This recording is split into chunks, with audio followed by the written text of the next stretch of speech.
las personas autistas y sus comunidades educativas. Con este propósito, hemos invitado a Tatiana Luis, experta en autismo y que nos acompañará hoy aportándonos con información valiosa y perspectivas interesantes para reflexionar sobre el rol de nuestras escuelas para avanzar hacia una inclusión de todos, o hacia la inclusión de todos. En este contexto, quiero contarles algunas nuevas noticias y buenas noticias. Primero, la Facultad de Educación de la Universidad del Desarrollo se ha puesto como sello importante y gravitante de este año la inclusión educativa. Creemos que tenemos un gran desafío en esta temática y la Facultad de Educación puede ser un aporte para reflexionar y avanzar hacia una escuela más inclusiva y, por tanto, a una sociedad más inclusiva. Y en este contexto ya realizamos nuestro primer seminario en marzo, donde inauguramos el año académico de la facultad, conociendo 3 experiencias de buenas prácticas educativas en escuelas de distintos contextos que están trabajando de forma sostenida, relevante y significativa en una escuela más inclusiva.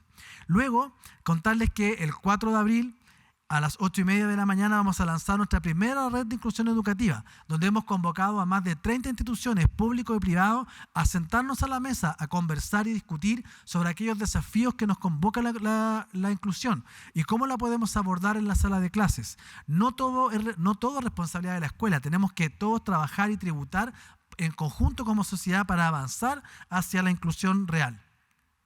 Luego, también contarles que prontamente en marzo iniciaremos la primera versión de nuestro magíster en inclusión educativa, porque estamos convencidos que necesitamos más profesionales capaces de generar y gestionar el acceso al aprendizaje de todos. Y además estamos convencidos de que podemos desarrollar investigaciones con impacto para entregar más evidencia robusta y sostenida para tomar decisiones, por ejemplo, de política pública en temas de inclusión. Por último, durante este año planeamos seguir organizando distintas charlas, seminarios y actividades relacionados con el autismo en específico, pero también con la inclusión educativa en lo general, porque creemos firmemente en la importancia de trabajar juntos para crear un mundo más inclusivo y comprensivo. Así que vamos a comenzar. Estoy seguro de que tendremos una conversación interesante y constructiva que nos acercará un paso más hacia la educación verdaderamente inclusiva. Muchas gracias.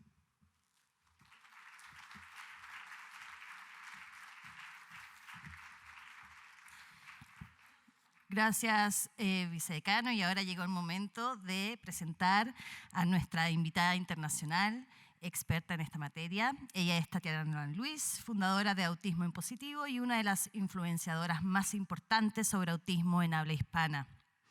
Es autista, máster en autismo y diplomada en neuropsicología por el Instituto Superior de Estudios Psicológicos de Barcelona, especialista en autismo por la Universidad Tecnológica de España, certificada en neurociencia de autismo por el Instituto de Neurodidáctica, Detección, Intervención y Trabajo en Autismo desde el paradigma de la neurodiversidad por el equipo de investigación y trabajo en autismo y en el método Pearce por la Universidad de California. Tengo que respirar un poco. Además, tiene un máster en comunicación por la Universidad Carlos III en Madrid, lo que la motivó a fundar Autismo en Positivo, una comunidad de más de 150.000 personas hispanohablantes alrededor del mundo. Tatiana Luis es la co-creadora de Bootcamp Autismo 360, instancia formativa integral de autismo que se ha realizado con éxito en Nueva York, Madrid, Valencia, Guadalajara, Monterrey, Asunción, Orlando y Santiago de Chile, con la participación hasta ahora de más de 2.000 personas. El programa es una iniciativa en la que se brindan conocimientos y las herramientas necesarias para entender el comportamiento de las personas autistas, ya sean como padres, tutor o profesor. Se enseña cómo funciona el cerebro de un autista, sus necesidades y cómo colaborar en la casa y en el colegio para que tengan un conocimiento pleno. Muchas gracias, Tatiana, por elegir a la Facultad de Educación de la UDD para realizar esta charla, que es abierta y que de seguro será un aporte para todos nosotros. Bienvenida. Muchas gracias. Wow. ¿Ya? ¿Hay sonido? ¿Sí? ¿Ahora sí me oís? Sí. Estoy impactada, no solo por la cantidad de gente, sino porque yo pasé 30 años de mi vida creyendo que ese sonido que están escuchando ahora era normal. ¿Escuchan el sonido? ¿Escuchan el shh, shh, shh? ¿Qué sonido están escuchando? No, yo me refiero al sonido de la sangre pasando por las venas. ¿No lo oyen ese? Pero yo lo estoy escuchando ahora. Y hasta hace un rato también. Y cuando tengo ansiedad, pues se multiplica. Pues sí, soy Tatiana Luis y pensé durante 30 años de mi vida que escuchar eso era lo normal. Esta fue la cara que se me quedó cuando me enteré de que no era así, de que no era algo que le pasaba a todo el mundo y que definitivamente había algo en mi cerebro que me estaba acabando mi paciencia. Porque se los juro, a veces me costaba entender por qué las personas no entendían esto. Yo decía, ¿cómo pueden hacer tantas cosas si están ahí todo el rato? Y a veces con más velocidad, a veces con menos velocidad. Y ya cuando estás durmiendo, ¿no? El latir del corazón y todos estos movimientos. Soy yo, esta que veis aquí en la pantalla y la que veis aquí en esta tarima. Y si hay algo que creo y que pienso es en realidad que la normalidad está sobrevalorada.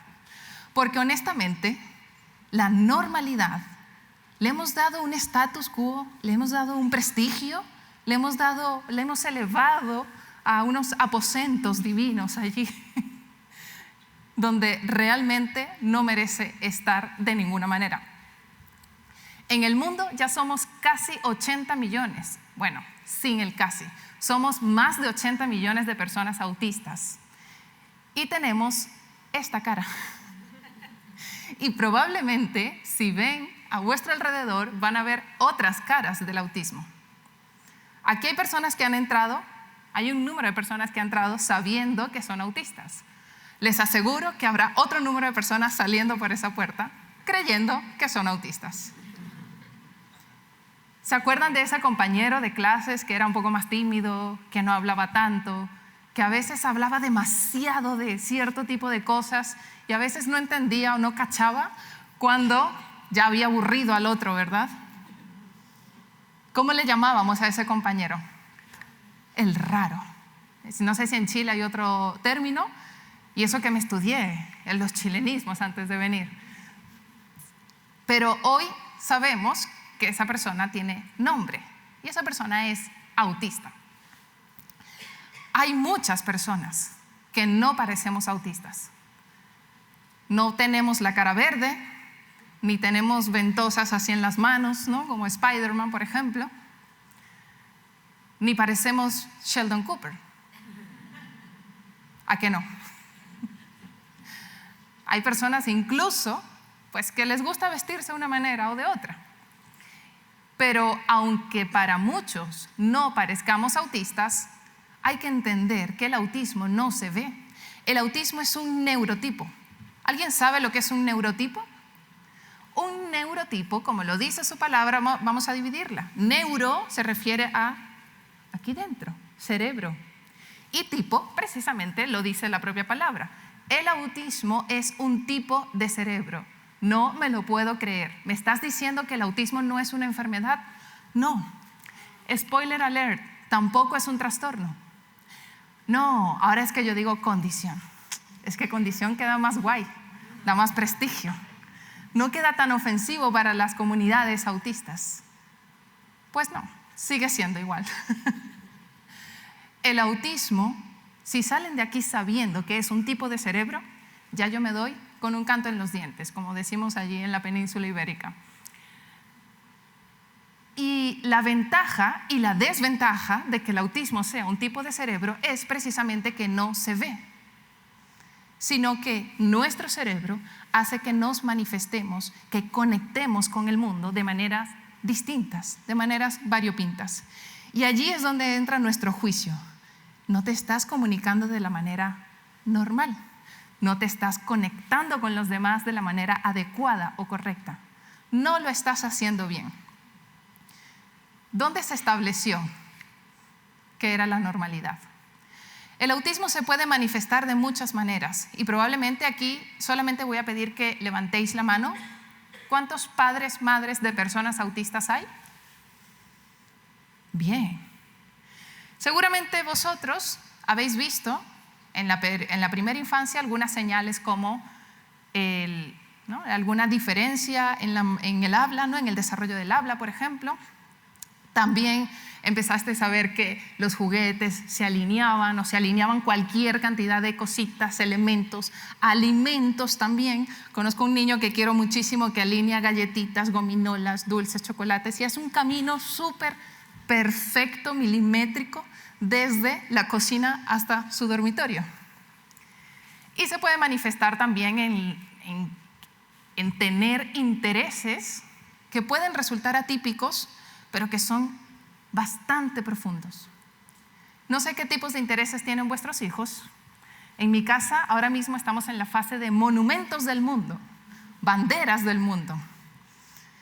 El otro día aprendí, esto perdonadme, pero con mis dominios no llegan hasta ese punto, que el monumento que está en Río de Janeiro, el Cristo, en 2014, un rayo le partió un dedo. No lo sabía, pero gracias a mi hijo ahora soy una persona un poco más informada. Y esto se puede manifestar en algunos momentos, pero en otros momentos se puede manifestar, Tati, es que los autistas no les gusta conectar con las demás personas, no les gusta tener esta relación, ¿no? Pues es falso. Porque precisamente por tener esta necesidad y por querer relacionarnos y por querer encajar, hacemos esto que llamamos camuflaje, ¿no? ¿Han escuchado el término? El camuflaje social, el masking, que es literalmente ponerte tu máscara de neurotípico, salir al mundo y enfrentarte y estar en la mente todo el rato pensando qué tengo que decir, lo digo, no lo digo, cuánto tiempo espero, cuánto tiempo le tengo que mirar a los ojos, cuánto tiempo, en qué momento tengo que retirar la mirada, se lo digo lo que realmente pienso o lo que esa persona quiere escuchar. Uy, no, pero es que me pidió que fuera honesto con mi opinión. Qué gran dilema de los autistas cuando nos piden que seamos honestos con la opinión. No, tú dime la verdad, dime lo que opinas. Cuando dices la verdad, uy, se ofendió. Probablemente no estaba preparado para ese nivel de transparencia. No podemos ver este camuflaje. Lo que nos ha impedido es que seamos ajenos a los múltiples diagnósticos que atraviesan o atravesamos las personas autistas a lo largo de la vida. Mujeres diagnosticadas con depresión, ansiedad, trastorno límite de la personalidad, bipolaridad. Otros tantos diagnosticados con esquizofrenia, por ejemplo. ¿Sí? No estoy hablando nada ajeno, ¿verdad? Todos, es que veo personas que dicen como que sí, es cierto. Y en realidad, después de indagar y recabar información, ha sido una persona autista desde el minuto 1 de su vida. Es difícil vivir en esta sociedad que se empeña en ver o en no ver ciertas cosas. Perdón, esto no me estaba funcionando. Ahora sí. Vale. Lo más importante es entender que el hecho de que no percibamos el autismo no quiere decir que los autistas tengamos una vida normal. No, es que a ti no se te nota nada, Tatiana. Encima has venido con verde, morado, ha venido súper bien conjuntada la chica. Debe tener un estilista. Cualquier cosa, pero autista no lo parece. ¿A qué no lo parezco, verdad? ¿Cómo debería parecer un autista? Venga, voy a hacer el casting. Vosotros sois el jurado ahora mismo. ¿Qué debería hacer ahora para parecer más autista? Venga, aletear, aleteo, venga. Ok. No he aleteado, pero algunas personas por aquí saben por qué, por ejemplo. O no hablar directamente. Nadie sabe cómo voy a estar después de esto. El autismo no tiene caras, tiene millones de caras, tantas como personas. Vivimos en un mundo enorme, enorme. Y aquí quiero hacer un paréntesis. A veces esta frase tan tan negativa que se dice, no, es que los autistas viven en su... Falso. Qué hiriente es esto. Cuando dicen eso, yo me imagino literalmente a una persona autista siendo sacada del planeta Tierra y viviendo en otra órbita. Los autistas, los neurotípicos, las personas que tienen cualquier tipo de cerebro, viven en este mundo. Ah, no, es que él no conecta conmigo, no se comunica. Ah, vale, eso es otra cosa. Y aquí es donde hago la reflexión. Normalmente esperamos que sea la persona autista la que dé y haga el recorrido por adaptarse, por hablar mejor, por hacerse entender, por todo. El autista hace todo el recorrido. ¿Qué tal si nos planteamos que todos debemos hacer, aunque sea la mitad, y llegar al medio? ¿Por qué es el otro? ¿Por qué es el diferente? El que tiene que encajar en lo que llamamos normal. ¿Quién lo ha establecido? Hemos empezado diciendo que la normalidad está súper sobrevalorada. En este mundo tan llenos de estímulos, de luces, de sonidos, de olores, de texturas, que es, nada más de mencionarlos, es como se te pone la piel de gallina. Hay que preguntarnos constantemente qué es lo normal. Lo normal, ya para mí se está haciendo normal venir a Chile, ¿verdad? Pero ¿para cuántas personas es normal venir a Chile? Mejor dicho, corrijo, ¿para cuántos millones de personas es normal venir a Chile de manera frecuente? Un mínimo porcentaje del planeta Tierra. ¿Para cuántos es normal despertarse a las 4 de la mañana a hacer deporte? Pocos podrán levantar la mano aquí. Pero podríamos decirle a un deportista de alto rendimiento, oye tú, eso no es lo normal. Así que por favor, te despiertas a las 6, te duchas, desayunas y empiezas el día como todo el mundo. ¿Le diríamos eso a un deportista? No, porque esa es su normalidad. ¿Sí? Si yo tuviera, de verdad, si ustedes me ponen aquí en una mesa de juicio, así como lo último, un interrogatorio, yo tuviera que elegir algo, aunque sea una sola cosa que yo quisiera normalizar, de verdad, sería el hecho de que escuchemos a las personas autistas, aunque no parezcamos que lo seamos. ¿Cuántos autistas hay aquí? ¿Se animan a levantar la mano? Va. ¿Tú tienes los audífonos puestos? ¿Sí? Ah, sí pareces autista. Clasificado. Pero tú, no. Mira, ¿te has vestido? ¿Estamos de verde las dos? No, tú no pareces autista. Eso sí debería ser la normalidad. Escuchar a las personas autistas en primer lugar, especialmente en un día como hoy, donde todo el mundo quiere sacar, ¿no? A relucir. ¡Wow! El 2 de abril, el 2 de abril, el 2 de abril. Pero estos realmente son los espacios oportunos. Hoy soy esta persona que ya habéis visto y que estáis viendo aquí en vivo. Pero hace mucho, ¿estáis preparados para lo que viene a continuación? En algún momento de mi vida fui la persona que hacía cualquier cosa que tenía que hacer por encajar. Desde pintarme la cara con una pintura horrorosa, que me molestaba la textura, pero yo lo aguantaba y decía, Iniesta, España, viva el mundial, ¿no? La roja. Hasta disfrazarme para ir a fiestas de las cuales ya me arrepentía poniendo un pie fuera de mi casa. También pasé por estas etapas en las que alguien en la oficina con la que ni siquiera tenía confianza me decía, wow, ¿tú sabes lo que está molando ahora mismo? Hacer la Spartan Race, tía. Vamos a hacerla. Y yo, claro, vamos a hacerla. Vamos, con todo, lo hacemos. Esta fue mi cara y así acabé. Pero por dentro yo estaba como que, wow, encajé. La foto del ascensor es porque me lesioné incluso. Y esta lesión se ve. Pero lo que no se ve muchísimas veces son los estragos que causa el hecho de intentar encajar permanentemente en nuestra salud mental. Ahí no se ve los años de terapia, ahí no se ve la dependencia a ansiolíticos, y a un montón de fármacos que te hacen sobrellevar tu día a día. Ahí no se ve. La gente dirá, wow, Tatiana, es que tú eres una superviviente, lo has hecho fenomenal, tienes una vida plena, tienes una vida realizada, tienes hijos, eres súper resiliente. No soy resiliente, soy una superviviente. He sobrevivido a muchas cosas. He sobrevivido a un sistema educativo que ignora de manera sistemática las necesidades de las personas autistas. A un sistema educativo que te dice, si no molestas, pues eres bienvenido. Pero si tienes un comportamiento disruptivo, no, perdón, te invito a que vayas a un lugar donde puedan potenciar mejor tus habilidades.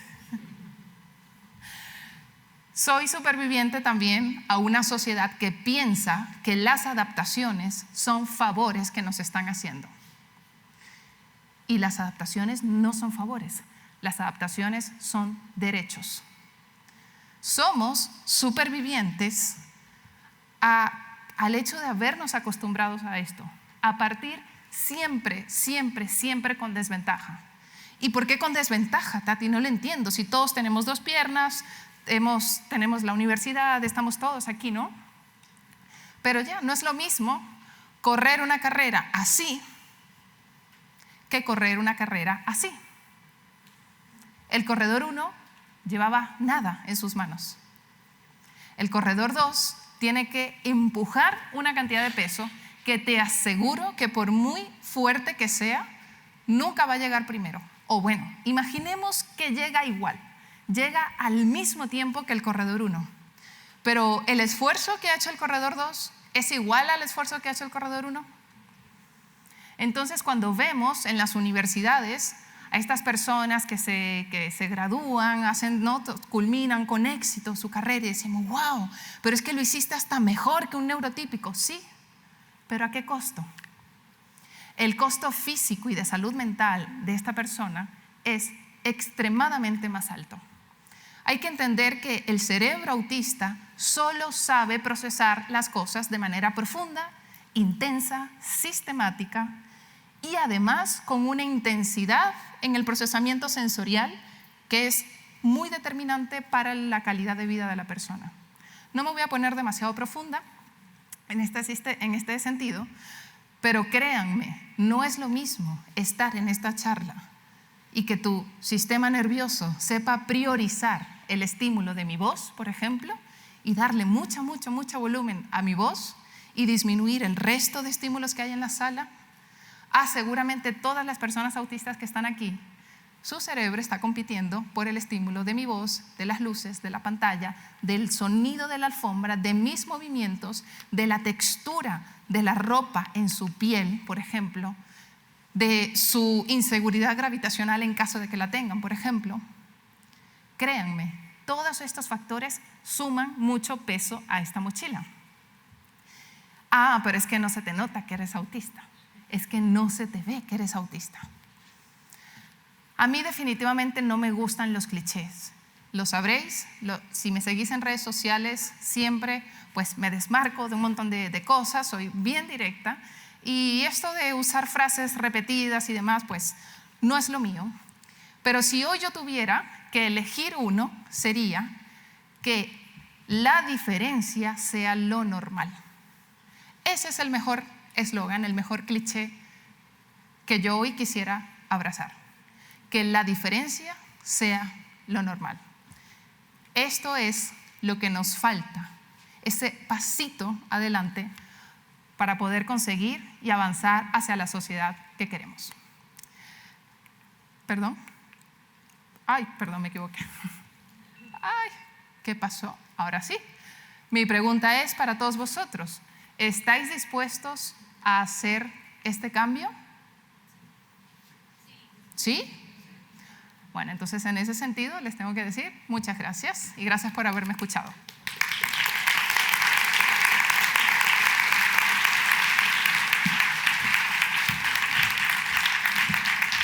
Gracias, Tatiana. Invitamos ahora a Trinidad Ríos, directora de la carrera de Pedagogía en Educación Básica con mención inglés de la Facultad de Educación UDD, a un espacio de conversación entre las dos. Las invito a sentarse y también para abrir preguntas del público posteriormente. Muchas gracias. No. ¿Ahí sí? Muchas gracias, Tatiana, por tu inspiradora charla. Yo te quiero decir que la Facultad de Educación te va a acompañar en este cambio. La Facultad de Educación de la Universidad del Desarrollo, y por eso estamos aquí teniendo este espacio donde queremos concientizar este diagnóstico, ¿no? El autismo. Yo te voy a hacer un par de preguntas y después vamos a abrir, como decía Noelia, al público. Y mis preguntas tienen relación con los establecimientos educacionales, ¿sí? Sabemos que para un niño autista, el entorno educativo o el colegio o el establecimiento educacional tiene muchas demandas, ¿no? Tiene exigencias académicas, sociales, sensoriales. Y mi pregunta es, ¿qué sugerirías tú para que esos espacios sean más amables con esos niños? Tengo que encenderlo, ¿no? No. Vale, ok. Sí, definitivamente el entorno escolar es determinante para el desarrollo de una persona, de una infancia. Siempre cuando yo acompaño en formaciones a familias, siempre digo, no, hay que trabajar en casa, pero también hay que trabajar.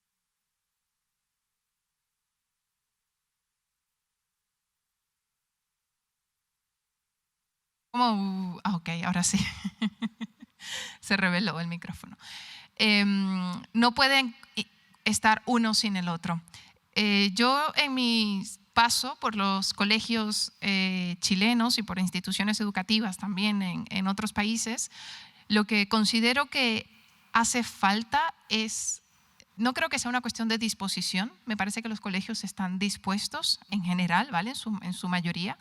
Creo que hay como una apertura al cambio. Sin embargo, creo que están cortos o a veces se quedan cortos en tener herramientas concretas de cómo aplicar esto en el aula. Pero a veces no soy fan. Hace poco, antes de esta charla tuve una entrevista y me decía, danos los 3 tips, los 3 consejos o qué debemos hacer. Es difícil dar 3 recomendaciones, 4 recomendaciones como genéricas, primero sin que la persona que está allí, sin ese tutor, si ese director, si ese equipo docente, no ha entendido el por qué. Entonces, en primer lugar, creo que la formación es la clave, entender cómo funciona un cerebro autista, cómo es su procesamiento sensorial, por qué procesa mejor la información estática que la dinámica. Por ejemplo, la información estática es toda la información que se repite, que es constante en el tiempo. Hablamos de números, letras o animales o notas musicales, etcétera, que la información dinámica, que es la información de carácter social, que es cambiante permanentemente. Cuando un maestro entiende esto, no tiene que hacerse ningún máster, ni muchísimo menos, sabrá cómo adaptar el espacio, sabrá por qué es recomendable tener aulas que sean sensorialmente amigables, que no estén saturadas de elementos, por ejemplo. Sabrán por qué es necesario realizar anticipación y estructura de las actividades, facilitar apoyos visuales, por ejemplo, para que la persona autista pueda procesar mejor esa información de una manera más óptima sin gastar tantos recursos sin que tenga que hacer tanto esfuerzo. Entonces, para mí, formación y en segundo lugar, entender cómo procesan las personas autistas a nivel sensorial. Va a permitir hacer ajustes coherentes. Y yo agregaría ahí el vínculo con el estudiante, ¿no? O sea, en el fondo, en este conocimiento, tiene que haber un conocimiento de ese alumno, de sus necesidades, de sus desafíos, porque tal como lo has dicho en tu presentación, hay millones de caras del autismo, ¿no es cierto? Y cada uno tiene sus necesidades. La verdad es que me respondiste todas las preguntas en un rato. No, hazle y te respondo de otra forma también. Ya, bueno. Así que me voy a ir, porque una era pedirte los tips, ¿no? Que ya no te la voy a preguntar. Así que te voy a preguntar por los padres, ¿no? Que están criando a niños con este diagnóstico, que han recibido recién su diagnóstico, y que no quieren que vivan en una sociedad como sobrevivientes, como lo hiciste tú, ¿no? Y como muchos lo han hecho, a raíz de estos patrones, ¿no es cierto?, de la normalidad. ¿Qué consejos les darías a ellos? En primer lugar, yo creo que una familia que acepta, integra y abraza la neurodiversidad es capaz de potenciar las habilidades de su hijo y es capaz de crear un entorno lo suficientemente sano como para que el niño crezca de una manera que su cerebro entienda que es aceptado tal cual como es. Si como papás o mamás no aceptamos a nuestro hijo, créanme que por mucho que le lleves al mejor colegio del mundo, al mejor terapeuta del mundo, que le hagas todos los protocolos que existen y demás, no va a funcionar. Porque los seres humanos en primer lugar necesitamos pertenecer y el primer grupo al que queremos pertenecer es el grupo de la familia, ¿no? Son nuestros referentes. No, Tati, pero es que yo sí acepto que mi hijo es autista, yo lo acepto y lo amo tal cual es, pero yo profundizaría un poquito más. ¿Aceptas a tu hijo? Perfecto. Entonces, ¿le llevas a terapia? ¿De qué forma? ¿Cuál es el enfoque por el que le llevas a una terapia? ¿Le llevas para que cambie su actitud? ¿Para que cambie un comportamiento? No, le llevo para que corrija, por ejemplo, un aleteo. Entonces no estás aceptando a tu hijo, porque no estás aceptando que a lo mejor este stimming para él es importante o para él es una forma de regularse.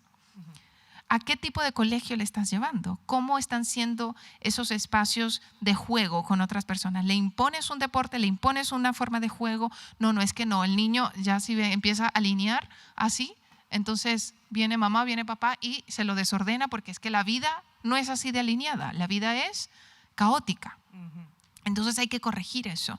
Entonces, aunque digamos que aceptamos, creo que debemos hacer una reflexión desde la humildad y más profunda en entender si realmente nuestras acciones hacen match con lo que decimos. Y en casa, súper importante, de hecho, bueno, es que este tema podría dar para mucho tiempo, pero la no aceptación es lo que lleva a las personas autistas a hacer camuflaje, a hacer masking, a hacer, a pasar, ¿no?, por todo este sufrimiento a nivel de salud mental. Y ya sabéis que, bueno, no, creo que hay niños presentes, voy a hablar un poquito en clave para cuidar un poco el tema. La esperanza de vida de las personas autistas es mucho más baja que de una persona neurotípica. ¿Por qué creéis? No es por un problema del corazón ni por muchísimo menos. Es porque la tasa de la palabra con S es muchísimo más alta y por eso bajamos la media. Hay un estudio, de hecho, esto te lo voy a compartir, que demostró que las personas que se sentían orgullosas de su identidad, de ser autistas, la cifra de la palabra con S disminuía radicalmente. Entonces, cuando hablo de aceptación, cuando hablo de la normalidad, cuando hablo de todas estas cosas, son cuestiones muy profundas y que realmente debemos hacer un esfuerzo para que esto permee en la sociedad. Gracias, Tatiana. Vamos a abrir ahora las preguntas del público. Les pido por favor que sean acotadas, precisas, para poder abordar la mayor cantidad de ellas. Y que sea preguntas, ¿no? Sí, y preguntas. No comentarios. Preguntas como para un autista. Sujeto, verbo y predicado. Eso. Hola, buenas. Soy Cami. También soy neurodivergente. Y mi pregunta es sobre si el autismo es la única neurodivergencia existente como clasificada como neurodivergencia como tal. Porque a mí me han dicho que yo soy una persona altamente sensible, pero yo no sé si eso se cataloga dentro del autismo, por ejemplo. Bueno, me encanta la pregunta. Vamos a aclarar algunos conceptos. En este escenario, por ejemplo, aquí hay que cerca de 400 personas, ¿no?, aproximadamente. Pues hay 400 tipos de cerebros. Estos 400 tipos de cerebros formamos algo que llamamos neurodiversidad, porque hay distintos tipos de cerebros aquí. En este grupo, pues hay un grupo mayoritario, ¿vale?, que su cerebro pues funciona relativamente parecido. No son exactamente iguales, ¿vale?, pero sí sus características son relativamente similares. A todos estos les vamos a llamar neurotípicos. Ojo, uso la palabra típico y no neuronormal, neurobueno ni neurocorrecto, ¿vale? Y de todo este grupo de neurodiversidad que estamos aquí, hay un grupo un poco más pequeño que su cerebro sí es verdad que no se parecen en nada al resto. A esto les llamamos neurodivergentes, es decir, divergen de esta mayoría típica. Repito, mayoría no significa correcto, ¿ok? Ahora, en las neurodivergencias hay muchos tipos de neurodivergencias. Y ahí podemos encontrar a cerebros autistas, cerebros disléxicos, por ejemplo, cerebros síndrome de Down, cerebros dispráxicos, cerebros con un procesamiento sensorial divergente. La identificación PAS, persona altamente sensible, aunque no está reconocida como un diagnóstico, todavía hay debates al respecto, pero el hecho de que tú seas autista ya indica que tu procesamiento sensorial es divergente, diverge de esa mayoría, porque el procesamiento sensorial ocurre en el cerebro y si tu cerebro es distinto, pues ya automáticamente eso va a generar esa diferencia. Perdón, coreano. Hola, Tatiana, aquí. Hola. Te tengo una pregunta. Yo soy papá de un niño de 4 años autista y aquí el drama más, o uno de los dramas más importantes y más grandes de las familias es principalmente la escolaridad de los niños. Yo sé que en España se ha avanzado mucho en esa inclusión y aquí es muy distinto. Aquí nosotros hemos conocido familias que han tenido que postular a 20, 30, hasta 40 colegios sin ser aceptados. ¿Qué fue lo que cambió en España para tener una mayor inclusión en la primera escolaridad? Si fue un tema cultural, si fue un tema regulatorio, una legislación, ¿se nos podría contar más sobre esa situación y si efectivamente se ha logrado incluir más a los niños neurodivergentes en esta educación? Sí, para empezar, en España, bueno, en la Unión Europea la educación es obligatoria, ¿vale? No sé si en Chile tiene carácter obligatorio, ¿sí? Vale, entonces es incoherente que rechacen a un niño si es obligatorio. En fin, en España la educación es obligatoria y por ende el Estado tiene que ser garante de que la escolarización suceda, ¿vale? También hay colegios que te rechazan, pero este proceso se ha transparentado. Es decir, no pueden rechazarte porque el niño sea autista, aunque no te lo van a decir así, al menos en Chile tampoco es que te lo dicen así, pero ya tú sabes que por ahí van los tiros, ¿no? Sin embargo, en España únicamente en los colegios privados se reservan el derecho de admisión, pero los colegios privados son los que menos hay. La mayoría de los colegios son públicos y luego concertados, que concertados me parece que son aquí como subvencionados, algo así, que es una parte del Estado y una parte la paga el apoderado, ¿no? Entonces, aunque en los concertados haya apoderados que pagan también, esas listas, las listas de acceso, todo eso se transparenta. No puede, y eso va por una cuestión de un baremo de puntos, ¿no? Los puntos en función de dónde vivas, si vives cerca del cole, si trabajas cerca del cole, si tienes hermanos, en función de eso, o sea, son criterios que no tienen nada que ver con tu procedencia de etnias ni con religiosas, porque en España esto es algo, aquí no sé si se ve tanto, pero allí hay muchos grupos de religiones de minorías como musulmanes, etc. Y por supuesto no te pueden catalogar por tener una discapacidad. De hecho, si tienes una discapacidad, te suma más puntos para entrar. Entonces, en las listas se eligen, por ejemplo, hay 20 plazas, eligen a los 20 primeros, independientemente de cómo sean esos niños. Yo creo que es un tema que afortunadamente no ha llegado a desvirtuarse, se ha establecido en la Constitución española y así se ha ido desarrollando. Aquí. Hola. Hola. Soy Valentina, soy psicóloga y bueno, primero quiero como contextualizar algo de lo que no se habla mucho es respecto al diagnóstico de autismo en personas adultas. Y yo me he contado siempre con el problema o la dificultad que pacientes tienen peros al momento de diagnosticarse. En la manera en que se realiza el diagnóstico aquí en Chile, se fija mucho en esto de la apariencia, ¿sí? Entonces, ¿cómo? La apariencia, o sea, me refiero a como no parece autista, entonces no está diagnosticado, ¿sí? Esa es como la realidad que viven muchos colegas. Yo, bueno, soy terapeuta, no diagnostico, pero sí tengo colegas que sí lo realizan y al momento de hacerlo después, estos pacientes tienen problemas para, por ejemplo, rectificar ese diagnóstico de manera pública, que le permite tener la identidad de discapacidad, ¿sí? Entonces mi pregunta va en cómo lo realizan allá en España, cuál es la realidad allá, porque aquí es un problema grave. Sí. Hay muchas personas, por ejemplo, tengo amistades que tienen 40 años y son recién diagnosticados como autistas y han tenido que vivir todo esto. Entonces, ¿cómo lo hacen en España y qué opinión, reflexión o crítica podrías dar para, por ejemplo, políticas públicas para Chile? Sí, el tema de los diagnósticos definitivamente es un negocio y a la vez es algo que considero que esto debería ser accesible en todo el mundo. O sea, acceder al diagnóstico debería ser un derecho para todos. En España, lamentablemente en la parte pública, bueno, seguramente no sé si aquí llega esa información, en España el sistema de salud público es pues bastante bueno. Sin embargo, en cuanto a temas de salud mental como autismo, este tipo de cosas, de neurotipos, no están los profesionales bien capacitados para administrar herramientas estandarizadas de detección. Entonces, en la vida real, en el día a día, ¿qué hace un autista o una persona que sospecha de ser autista en España?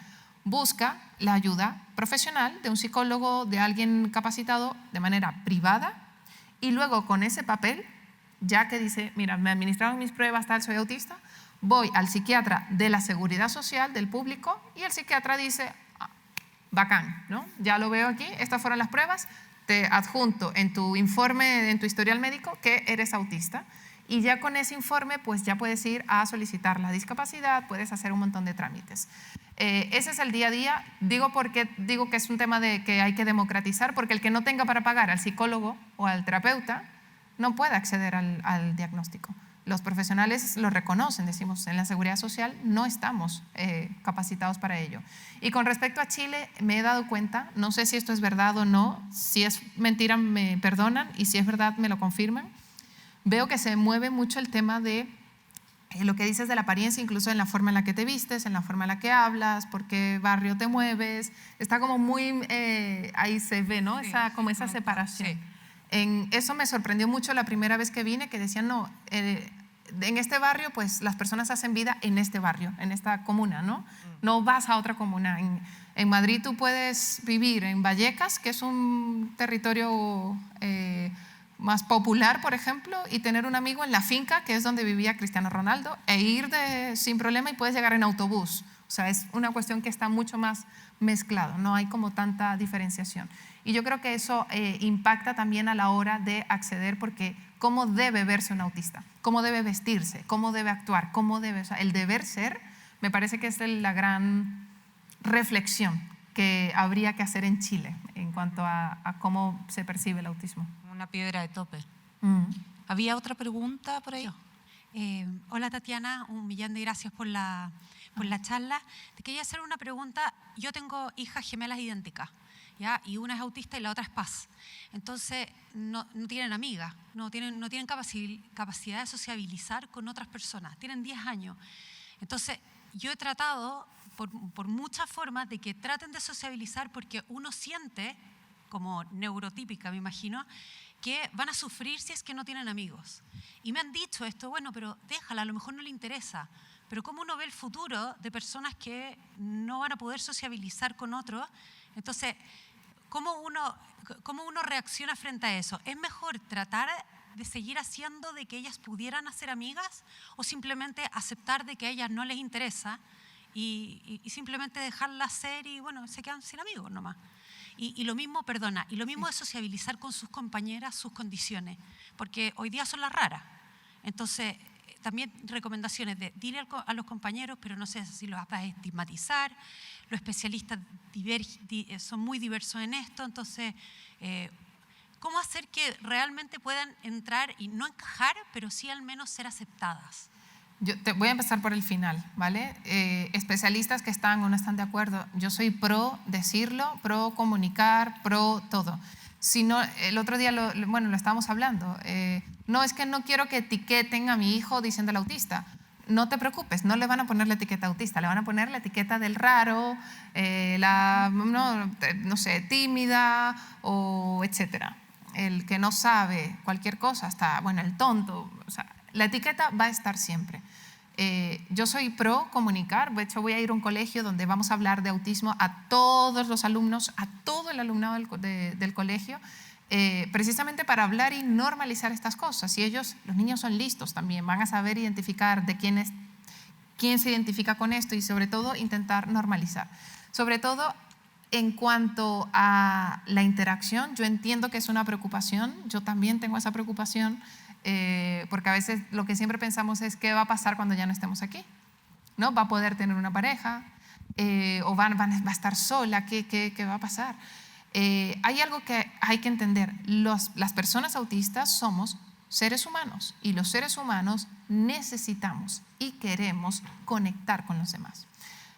En el camino a veces nos podemos perder de ciertas cosas, ¿no? En formas, en cuestiones, ¿no? En cómo conectar con la otra. O sea, hay estudios que han demostrado que las personas autistas tienen una buenísima empatía, pero que las personas neurotípicas no hacen o no conectan con la persona autista tampoco. O sea, es decir, es una cuestión del autista y de la persona neurotípica. Es como decía, ¿no? Ambos tienen que hacer, tienen que poner el esfuerzo en realizar esa conexión.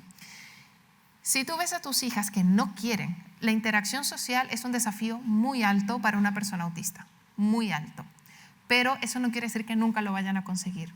Lo que te puedo recomendar es que primero creas que lo pueden hacer, que presumas competencia, que creas que sí quieren hacerlo. Y en tercer lugar, que ayudes a que ellas puedan estar reguladas, cómodas, que ellas se sientan seguras. Mientras más reguladas estén, su capacidad de enfrentarse a esos desafíos más altos, pues va a ser mayor y van a tener más éxito. Pero no vas a tener éxito si partimos desde la imposición o si están desreguladas, si a nivel sensorial no se están tomando las medidas necesarias. ¿Vale? ¿Preguntas? Hay varias preguntas. Y yo pensé que no iban a hacer muchas preguntas. Pero viste, un público cautivo. Hola, mi nombre es Oscar, soy Hola. profesor.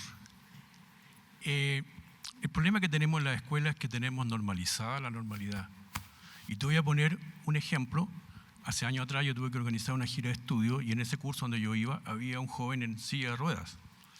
Y nadie, del director para abajo, ni apoderado ni nadie, se cuestionó la posibilidad de que él no fuera. Se suponía que no iba, ¿me entiende? Porque la normalidad era otra cosa. Ahora, como profesor te pregunto, porque esto supone un cambio personal. No hay ninguna posibilidad si tú no haces un camino hacia una conversión interna, decir, mira, yo voy a incluir y a incluirme, ¿no es cierto?, dentro de personas que no son a lo mejor como yo. ¿Qué recomiendas a un profesor que tiene en su salón o en su sala a una persona con autismo? Yo lo he tenido. Y a mí me pasaba algo parecido, pero al revés tuyo. Es decir, ¿qué le digo? No le iría a ofender, no se irá a molestar y prefería no hacerlo. ¿Qué me recomiendas? Sufriste de la inacción por desconocimiento, ¿no? Te quedas ahí paralizado por no pensar en que lo puedas. Sí. La paralización. En realidad, primero agradezco tu pregunta y sobre todo que el hecho de que estés aquí ya para mí es un hit porque demuestra, bueno, ya no solamente de él, sino de todas las personas que hay una disposición a abrir, ¿no? esta mentalidad. Yo primero diría que no hay nada especial que puedas hacer o decir. Entender que una persona autista lo que requiere es estructura, regulación. Si tuviera que elegir dos cosas, solamente elegiría esas: estructura y regulación. Cuando una persona autista está regulada y tiene una estructura adecuada, créeme, podrá ser más flexible, podrá entender más tus chistes, podrá enfrentarse mejor, lidiar mejor con una situación de frustración, por ejemplo. Pero no podemos ir al tejado de la casa sin haber construido la base.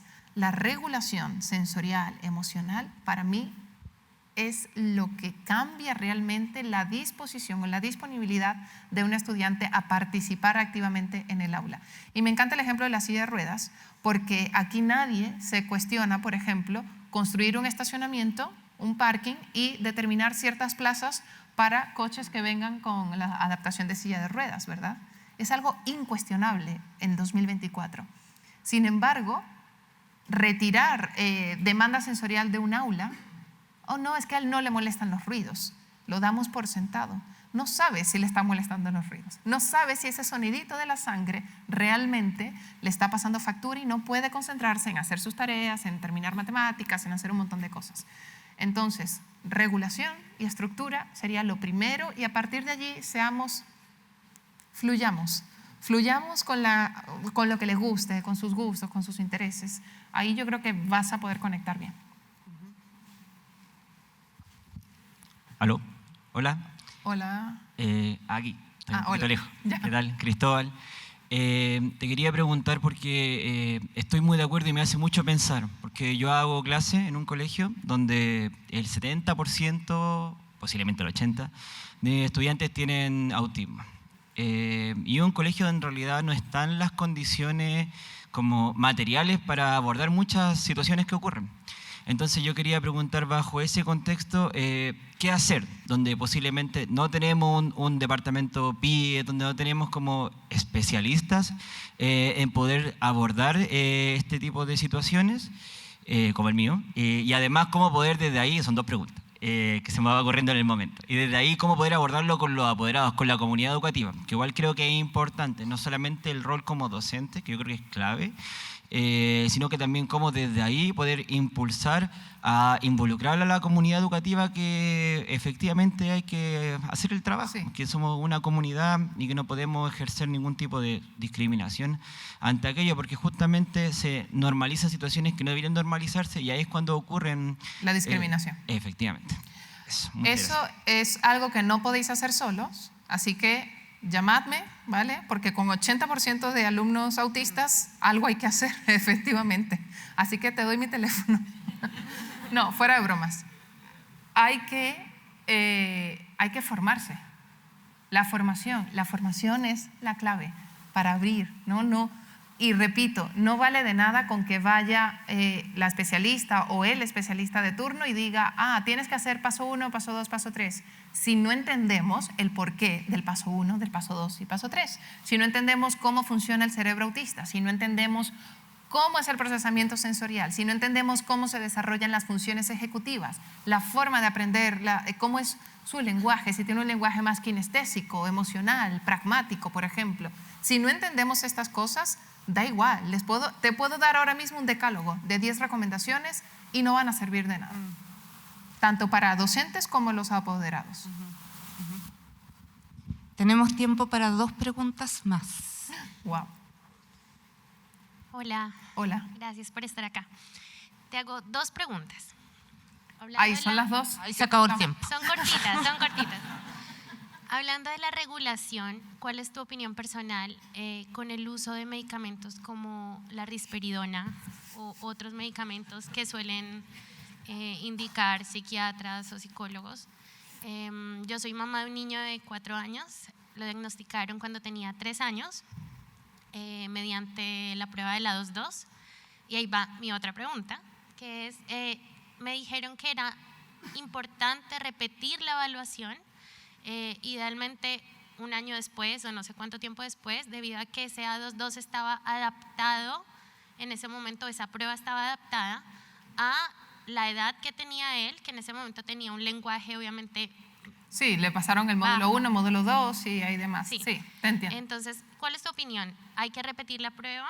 ¿Es necesario repetirla en el tiempo? ¿Cuántas veces? ¿Y cuál es tu opinión frente al uso de medicamentos? Vale, empiezo por el final.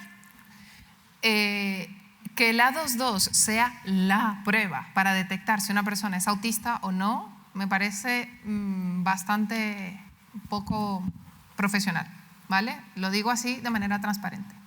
¿Por qué? Porque el A2-2 es una prueba en un universo de pruebas, ¿vale? Es cierto que hay personas autistas, por ejemplo, a lo mejor vas a la consulta del neuro y ya, el neuro te hace un cribado total y dice, mira, sí, es autista. El A2-2 te puede dar información de determinadas áreas, de la comunicación, la interacción social, del juego, etc. Sin embargo, yo no haría o no me sentiría cómoda teniendo un proceso de detección únicamente con una prueba, porque es importante medir ya no solamente el A2-2, es importante tener un ADIR, por ejemplo, una entrevista a la familia, es importante tener un perfil sensorial. Yo no concibo cómo hay tantos diagnósticos sin tener un perfil sensorial, que es súper importante, sin saber cómo son sus funciones ejecutivas. Y ahí voy más allá, que parece que estoy en contra de los médicos y nada que ver, nada. hay también que hacer pruebas médicas.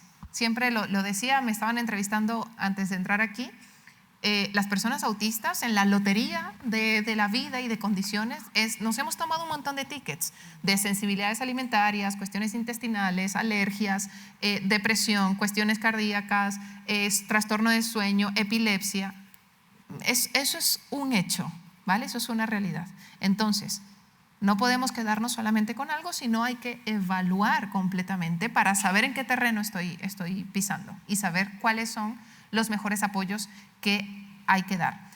Si un proceso se ha hecho bien y ha sido completo y ha integrado todo esto, yo particularmente no veo necesario poder repetir, porque ¿qué te van a decir? ¿Que es autista? Ya lo sabes, ¿no? En primer lugar. Ahora, si vas a medir otras cosas, pues igual lo encuentro interesante. Y sobre la medicación, voy nuevamente, tampoco piensen que soy totalmente en contra de la medicación, ni muchísimo menos. Aquí hay, de hecho, aquí en Santiago hay psiquiatras muy buenas, hay psiquiatras que están muy alineadas al paradigma de la neurodiversidad y entendemos que la medicación es una ayuda que necesitan algunas personas en determinado momento y puede contribuir, pues, a contribuir al bienestar integral de esa persona. Ahora, con lo que no estoy de acuerdo es que diga autista, risperidona, como la fórmula mágica. No es así. Es como hay que evaluar en realidad por qué lo necesita, las dosis, la medida, etc. Hay un montón de factores que se deben tomar en cuenta antes de recetarla porque sí. Una pregunta más y terminamos. Ay, hola. Afortunada. Hola. Perdón. Tengo diagnóstico de TDA, así que voy a intentar ser súper precisa. Venga, y no irme para no confundir a la gente con mis preguntas. Mi cosa es como que al final, claro, tengo el diagnóstico de TDA. Perdón, ¿dónde estás? Levanta la mano. Aquí. Ah, vale, ok, ya. Y al mismo tiempo siempre está la sospecha del autismo, especialmente porque mi hermano pequeño es autista. Entonces como que al final mi familia empezó a ver como, oh mira, las crisis emocionales que él tiene, Andrea, esto era cuando tú eras pequeña, era igual. Y yo lo sé porque lo siento, pero claro, mi hermano no habla mucho, entonces también está esta cosa de cómo empatizar con él sin empatizarlo. Pero bueno, mi pregunta era sobre estas diferencias de género también, como estas cosas de la masking o Sí. esto como al final ocultar ciertas cosas, que es por eso también por lo que a mí me dicen que es muy difícil de diagnosticarlo, porque quizás, como citando a mi psiquiatra, me acostumbré a ser normal. Entonces ahí preguntarte cómo se puede hacer y qué se puede hacer, porque igual sé que hay una gran cantidad de mujeres autistas que fueron diagnosticadas adultas. Sí. Por estas cosas, o porque al final también a mí me dijeron como prioriza más el TDA que el autismo, por ejemplo. Entonces, ¿cómo se puede ver eso? Suele ocurrir que te digan prioriza más el TDA que el autismo porque, bueno, tiene un impacto en tus funciones ejecutivas, en la forma en la que te organizas y al final, pues, tiene un impacto en tu calidad de vida, en la forma en la que te desempeñas en las tareas esperadas, ¿no? Y el autismo dirá, bueno, no se le nota tanto, no pasa nada, vamos a minimizarlo de momento.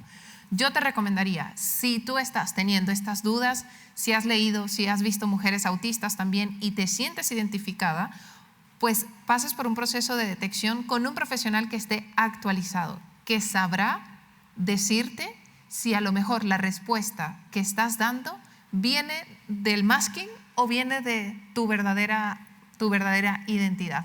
Hay un test de camuflaje que está disponible en internet, ¿vale? Se llama el CAT-Q. Lo pueden buscar, es gratuito y no es una herramienta de detección, aviso, no es una herramienta de diagnóstico, solamente te dice qué tanto masking o camuflaje estás haciendo. Entonces, bueno, creo que puede ser un primer acercamiento muy amable en cuanto a iniciar este proceso de identificación de una manera, con una mirada más abierta hacia la aceptación de la diversidad, sobre todo la diversidad de género. ¿Vale?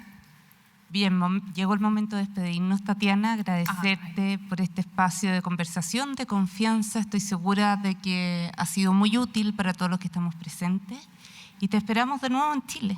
Muchas gracias. Y en la Universidad del Desarrollo. Muchas gracias, volveré.